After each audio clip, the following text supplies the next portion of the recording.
Ya regresamos con el programa Despierta Mujer, rompiendo silencio.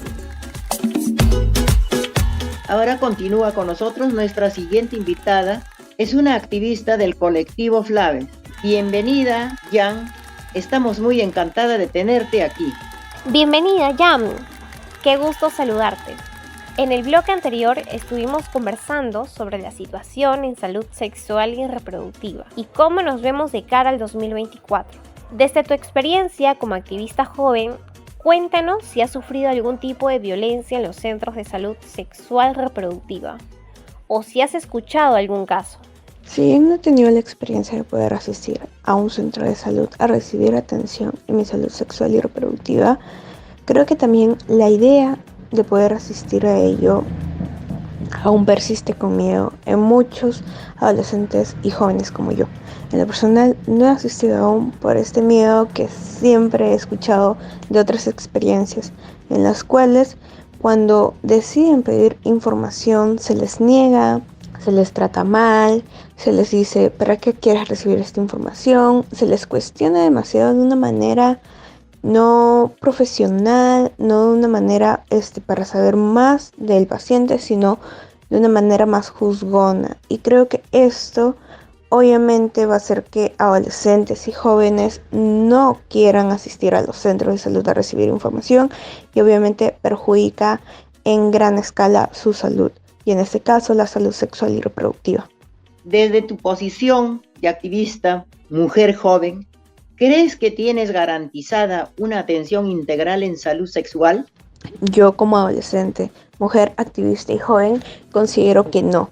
Considero que mi salud sexual y reproductiva no está siendo atendida adecuadamente en los centros de salud. Creo que es importante que en los centros de salud se capacite adecuadamente a los profesionales para que puedan atender de una manera correcta y también que puedan de alguna manera romper estos estigmas que ya se han creado alrededor de la atención en salud sexual y reproductiva, porque muchos jóvenes, como comenté, muchos jóvenes y adolescentes tienen este miedo, tienen esta idea de que, ay no, si yo voy a un centro de salud me van a juzgar, me van a mirar feo. Entonces, si ya hay especialistas que están capacitados en el tema y que pueden evitar y que no hacen este tipo de acciones, deberían también reflejar de alguna manera que no lo van a hacer para que las personas que desean atenderse, en este caso adolescentes y jóvenes, puedan tener esta confianza de poder acercarse a los centros de salud. A lo que me refiero es de que los especialistas deberían, de alguna manera, los especialistas deberían reivindicar la idea que se tiene de la atención en salud sexual y reproductiva para adolescentes y jóvenes, para que de esta manera más adolescentes y jóvenes puedan asistir y puedan atender su salud sexual y reproductiva de una manera integral. Sabemos que los centros de salud tienen un espacio diferenciado para la atención a adolescentes. ¿Alguna vez has querido acceder a esta atención o has escuchado de alguien? Bueno, yo en lo personal traté de alguna manera apoyar a una amiga a atenderse en estos centros de salud con atención diferenciada, pero también a veces los horarios son muy complejos, llega a ser un poco difícil, ya que claramente como adolescentes y jóvenes tenemos una agenda, un horario quizás un poco complejo. Muchos tenemos, jóvenes ya tenemos clases en institutos u universidades, entonces esto también compleja un poco el poder sacar una cita y coordinar adecuadamente los horarios. Pero sin embargo creo que muchos adolescentes y jóvenes no saben de esta información, de que sí hay centros de salud que quizás tienen atención diferenciada para adolescentes, en los que buscan que realmente se cumplan sus derechos y que son profesionales que están capacitados, pero desafortunadamente, como comento, este estigma que se tiene ya y esta imagen que se tiene respecto a la atención en salud sexual y reproductiva persiste en adolescentes y jóvenes y por ende no se atienden. Y considero que para ello es importante que se reivindique la idea de la atención para adolescentes y jóvenes en su salud sexual y reproductiva. De esta manera, informar que hay espacios diferenciados para que puedan atender su salud sexual y reproductiva. Desde tu experiencia como activista feminista, ¿nos puedes contar tu apreciación en cuanto a derechos sexuales y reproductivos? ¿Crees que existe un avance? Considero que respecto a los derechos sexuales y reproductivos, desde mi mirada como activista, el único avance que podríamos mencionar es esta atención diferenciada que se busca tener en los centros de salud y que hay en algunos centros de salud, al menos aquí en mi distrito, Villa El Salvador. Pero sin embargo, esto no se replica frecuentemente en otros distritos. Sin embargo, muchos adolescentes y jóvenes aún no se atienden en estos horarios y atenciones diferenciadas. Entonces creo que es un avance muy mínimo, si bien es bastante beneficioso, aún no se ve el gran impacto que puede tener. Y de lo demás, del resto de sectores en los que debería haber un avance en derechos sexuales y reproductivos, no los hay. Desafortunadamente, en el sector educativo, si no fuese por el mismo movimiento, por la misma iniciativa social, por el mismo activismo que hacemos nosotros con la sociedad, el activismo social que hacemos, no se podría tener este avance que hay. Desafortunadamente, todas las capacitaciones y la información que se puede recibir de educación sexual integral en las escuelas son una idea promovida por actores y activistas, por ONGs. O sea, no siempre es una iniciativa propia de la institución educativa o de los grandes mandos como el MINEU, como el EUGEL. Entonces, es desafortunada esta situación, pero sin embargo considero que podemos seguir resistiendo y seguir activando para que de alguna manera los derechos sexuales y reproductivos al menos se puedan garantizar en nuestro distrito y que de esta manera otros distritos puedan lograr ello. A nivel de la educación sexual integral, sabemos que a raíz de la aprobación de la Ley 904, la educación sexual integral en las escuelas elimina la enseñanza con enfoque de género en las escuelas. ¿Cómo crees que esto afecta a las adolescencias? La aprobación de esta ley obviamente va a afectar de una manera gigante a las adolescencias y jóvenes, porque los pocos avances que se han podido realizar gracias al apoyo de colectivos, de ONGs, que luchamos por la defensa de los derechos sexuales y derechos reproductivos de las y los adolescentes, va a ser totalmente un retroceso a toda nuestra lucha. Porque de esta manera el enfoque de género, la educación sexual integral va a desaparecer totalmente. Y ya sabemos, dentro de estos espacios de activismo sabemos que el enfoque de género es necesario para uno evitar todo tipo de violencia. Una violencia hacia la mujer y una violencia basada en género, también evitando la discriminación a la población LGTBIQ+. Entonces, teniendo esto en cuenta, obviamente va a afectar de una manera grande y quizás como sociedad retrocedamos muchísimo, porque lo que se busca es que desde lo más temprana edad se puede erradicar la idea de la violencia que está tan incrementada en nuestra sociedad. Desafortunadamente crecemos con estigmas, con prejuicios, que esto obviamente se ve reflejado luego cuando empezamos a socializar con muchísimas más personas y personas totalmente diferentes a nosotros y en lo que la sociedad nos ha mostrado como correcto. Entonces, al no haber esta información y este enfoque de género tan necesario en la educación, obviamente los actos de violencia y discriminación van a seguir aumentando. Bueno, los actos de violencia en general, que dentro de ellos está la discriminación, van a seguir aumentando y obviamente esto va a causar muchísimas más problemáticas y que las problemáticas que ya existen incrementen.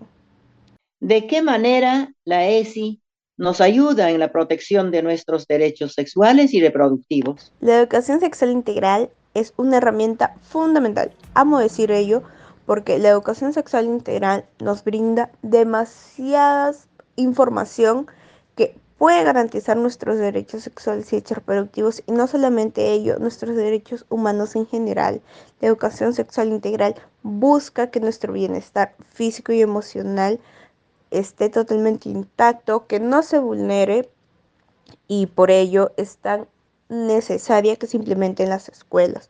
La educación sexual integral puede prevenir situaciones de violencia como la violencia sexual, como la violencia emocional, la violencia, quizás no la violencia física, pero sí que pueda detectar este tipo de situaciones y poder alertar a las personas adecuadas en este tipo de contextos. La educación sexual integral es una herramienta fundamental también para la prevención del embarazo adolescente. Recibir toda esa información respecto a los métodos anticonceptivos, a las consecuencias y a las variables que se tienen que tomar en cuenta al momento de iniciar una vida sexual son información fundamental que viene dentro de la educación sexual integral. También cuando se habla de consentimiento es cuando ahí podemos prevenir también la violencia sexual que comentaba. La educación sexual integral en sí busca poder proteger el bienestar y el desarrollo de las personas que reciban esta gran herramienta que, bueno, como su mismo nombre dice, tiene que ser integral, o sea, no solamente un curso, no solamente un taller, sino que tiene que ser integrado a las demás áreas, integrado a todos los contextos para que de esta manera los derechos sean totalmente garantizados. Como última pregunta, cuéntanos cómo crees que recibiremos el 2024 a nivel de nuestros derechos sexuales y reproductivos, y qué desafíos nos esperan.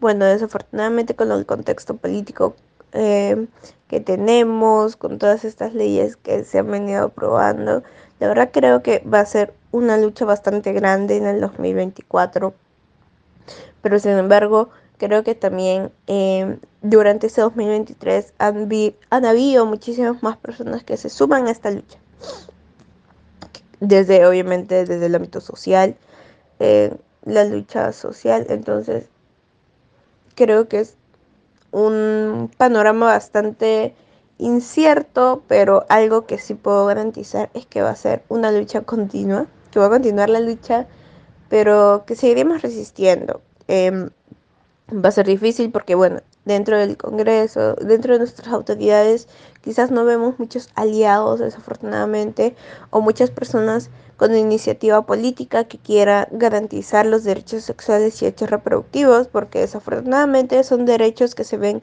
de una mala manera, que no se toman en cuenta, que no muchas personas les dan la importancia que deben y no entienden. También por obviamente la escasez de información no entienden lo valiosos que son y lo importante que tienen que defenderse. Pero sin embargo creo que como activistas cada vez somos más, somos más quienes nos sumamos a esta lucha, y quizás 2024 podamos seguir fortaleciendo nuevos activistas, fortalecer nuestra propia sociedad, nuestros propios barrios, vecindades, para poder seguir poniendo presión en las autoridades y que cumplan nuestros derechos. ¿Algún mensaje final? El mensaje final que me gustaría dejar para ya finalizar esta entrevista es de que como activistas sigamos resistiendo en este 2024, que como activistas sigamos luchando porque la educación sexual integral llegue a más escuelas, lleguen más adolescentes y jóvenes desde nuestras propias iniciativas, pero también buscando aliados dentro del sector educativo como la directiva, para que de esta manera más jóvenes, más adolescentes reciban esta valiosa información y puedan replicar estas acciones y puedan compartir esta información con sus pares, para que de esta manera podamos seguir defendiendo los derechos sexuales y derechos reproductivos, para que las problemáticas que vienen perjudicando el bienestar emocional y físico de las adolescencias se erradique o al menos disminuya, que es lo que buscamos. Buscamos que más adolescentes y más jóvenes puedan vivir libres de violencia, de cualquier tipo de violencia, y sobre todo con sus derechos sexuales y derechos reproductivos garantizados. Muchísimas gracias por este espacio. Ha sido un espacio totalmente rico para poder hablar sobre este panorama que vemos sobre el activismo, cómo ha sido durante este año y lo que nos espera. Muchas gracias. Muchas gracias, Yam. Muy importante y necesario todo lo que nos mencionas. Amigos y amigas, recuerden que puedes comentar y participar en el sorteo de nuestro kit Rompiendo Silencios, unos materiales que te puedes ganar solo comentando sobre el tema del día. Todavía tienes tiempo. Escuchamos sus experiencias. Hola, yo me llamo Sonia. Yo fui a la posta a sacar una cita para atenderme sobre planificación y me doy con la sorpresa de que tenía que sacar primero cita, y cuando llamo para sacar cita no me contestan y no sé qué hacer. Gracias. Yo me llamo Wendy. Fui al centro de salud para que me atendiera porque estaba delicada de salud y estaba por dar a luz. Cuando fui al centro de salud, la señorita me dijo que tenía 7 meses y medio y cuando yo tenía 8 meses y medio. No me quisieron atender y me enviaron a otro hospital. Fui a María Auxiliadora, donde ya era demasiado tarde y mi bebé falleció. Hola, soy la señora Luz. He ido al hospital a sacar cita para ginecología y cuando me vieron se quedaron mirándome como si yo tuviera SIDA o estuviera embarazada y no me quisieron atender por mi edad. Mi nombre es Elizabeth, tengo 14 años, soy del colegio número 55. Escuché sobre el módulo diferenciado de adolescentes, en la cual yo acudí a mi establecimiento de salud más cercano a mi domicilio para pedir información sobre este módulo. Me encontré con el vigilante y el vigilante no me supo dar razón de qué días era la atención en el módulo. Luego me contacté con el personal de salud que acude a la institución educativa y ella me indicó de que solamente se atendían 2 veces por semana. Querida Naisha, hemos llegado a la parte final del programa. Nuestro último programa del año, vecinas y vecinos de San Juan de Miraflores, vía El Salvador y de todo el Perú. Esperamos que este programa haya sido de su agrado y que les ayude a concientizar sobre la situación en la que vivimos hoy en día, las mujeres y disidencias en nuestra sociedad. Sabemos que nada es fácil y tenemos que vivir en vigilancia por la defensa de nuestros derechos y exigir siempre una mejora en nuestra calidad de vida como personas sujetas a derechos.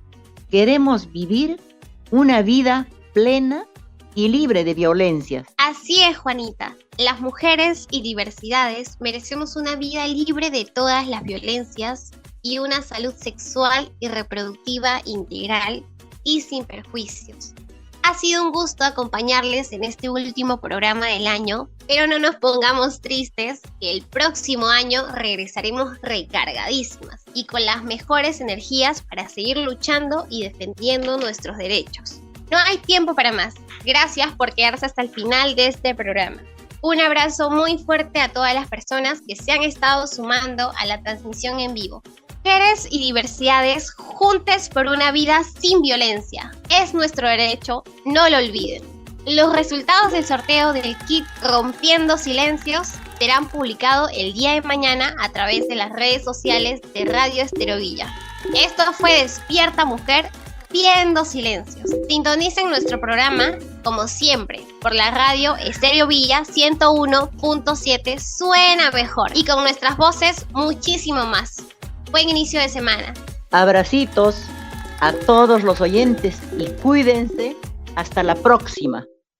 Esto fue Despierta Mujer, Rompiendo Silencios, programa producido por mujeres lideresas de Villa El Salvador y San Juan de Miraflores, el Centro de la Mujer Peruana Flora Tristán y el Movimiento Manuela Ramos, en alianza con Medicus Mundi Guipúzcoa, Medicus Mundis Álava y con el apoyo de la Agencia Española de Cooperación Internacional para el Desarrollo. Nos reencontramos en el próximo programa.